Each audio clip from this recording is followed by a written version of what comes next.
HCSR here. I'm going to start sticking these field reports into the Serious Grower feed during the growing season to give you some real-time reports from our extension specialists in New England, New York, and the Mid-Atlantic states, sometimes our friends in Canada. Look for links to resources from extension educators in your region and pay close attention to where some of these reports are coming from because we'll be covering a wide region.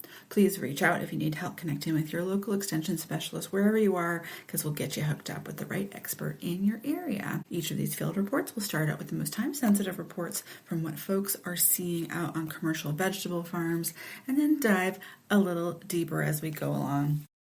I will take care to specify when I'm talking about tunnel-grown crops, but otherwise assume I'm talking about open culture. Top-line reports for June 24th, 2026.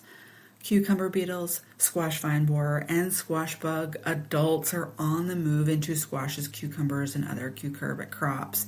While mid-Atlantic and southern states have already been seeing squash bug eggs, I haven't seen any in New Hampshire yet, but expect to see those squash bug eggs showing up on the undersides of leaves soon. For all of you who are hand-picking eggs, keep in mind that it's pretty tough to actually crush and kill those little golden footballs when you're just rubbing them off the plant, but they are much more likely to be gobbled up by predators if they are on the ground. We're coming into prime sweet corn season, so keep an eye on corn earworm numbers in your region. Reach out if you need help finding your local extensions. Trapping Network's weekly numbers. You can usually get a good picture of what's going on near you. There are many folks who are opting to delay planting potato crops in order to avoid Colorado potato beetle infestations. Research in Vermont found that planting around now, that's in late June or early July, was the prime time to do this. If you are trying this out but still have potato planted during the traditional time, please do keep in mind that a distance of a quarter mile or a half a mile is recommended to keep those beetles from migrating from one planting of potato or even eggplant into your new trial plots. Speaking of Colorado potato beetle, I have been seeing many fun and interesting ways that people are literally beating Colorado potato beetle into submission. They are slapping, spanking them off their plants. They are flaming just enough to singe their antenna that lead to failure to thrive. They are vacuuming. It reminds me a little bit of an old SNL commercial of a new cockroach trap that would capture cockroaches and beat them to death with their own legs for the sick satisfaction of it. But man, this insect is hard to manage, so all bets are off. And I will remind folks that some of the physical means by which we are spanking and flaming these beetles could have undue effects on the plant itself, particularly during the fast-growing vegetative phase. So consider the severity of your potato beetle outbreak before donning your proverbial brass knuckles, and I will do a little homework on how much plant battery influences yields in potato crops specifically. Potato leafhopper adults have been reported in Massachusetts and even some nymphs spotted. This feels pretty early for normal migration, and I haven't heard too many reports from other parts of New England, so it is possible this is a localized population that blew on a storm front. Please let me know what you're seeing. It sounds like variability is the name of the game across the region as the weather has been blowing in from any old direction, it feels like these days. But some folks are starting to see spots of lesions and weird yellowing on different vegetable crops. Sometimes that's normal. And I will put a link in the show notes to an extension article describing precocious yellowing in squash crops. That's bright yellow leaves that kind of scream viral infection, but they are just signs of a bee gene that is common in a lot of squash varieties. The yellowing might look kind of shocking, but it's usually temporary and does not pose problems to the plant. Lesions that form as a result of fungal or bacterial disease on leaves might be a sign of problems to come, so it might be a good idea to brush up on fungicides and biocides. So obviously we can't cure lesions caused by these pathogens breaking their way into plant tissues, but they are a sign that all the components of the disease triangle are present: the pathogen, the susceptible host, and a conducive environment. So it might be time to take some action to protect the rest of the plant. For many folks, pruning and training can do a lot to improve their situation. Removing affected leaves can remove some of the disease inoculum. Opening up plant canopies can improve the environment, for they say that air is the finest of fungicides. Drier leaf surfaces can often slow the spread of pathogens that live on leaf surfaces. Then there are fungicides. Keep in mind that most fungicides are preventative and must be applied to leaf surfaces before the inoculum lands on that leaf, either by wind or splashed up from below. And I apologize that I keep switching between terms here. We typically use the word inoculum when we're talking about the life stage of the fungal or bacterial pathogen that actually does the job of infecting the plant tissue. So we're talking about cleaning up that leaf surface of the inoculum that would otherwise bore into your leaf tissue. Many of these preventative fungicides have multi-site activity, meaning that they use multiple mechanisms to kill the inoculum that lands on leaf surfaces for diseases like powdery mildew, botrytis grape mold, early blight, anthracnose, septoria leaf spot. That's just to name a few. Products containing mancozeb, chlorothalonil, sulfur, and copper are well-known multi-site preventative or contact products. Trade names for mancozeb include manzate, dithane, pencozeb. Trade names for commercial products containing chlorothalonil include Bravo, Equus, Echo. The home gardeners might see chlorothalonil in Bonide's Fungonil, Gardentex Daconil, or Orthomex disease control. Trade names for sulfur include mycothiol disperse or sulfurix.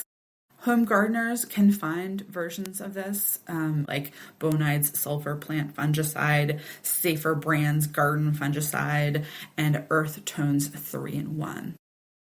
Copper is considered more of a general biocide that will have activity on bacterial pathogens as well as fungal pathogens. It's the same principle. You apply it to unaffected leaves to prevent any of these bacterial inoculum from infecting by killing those inoculum.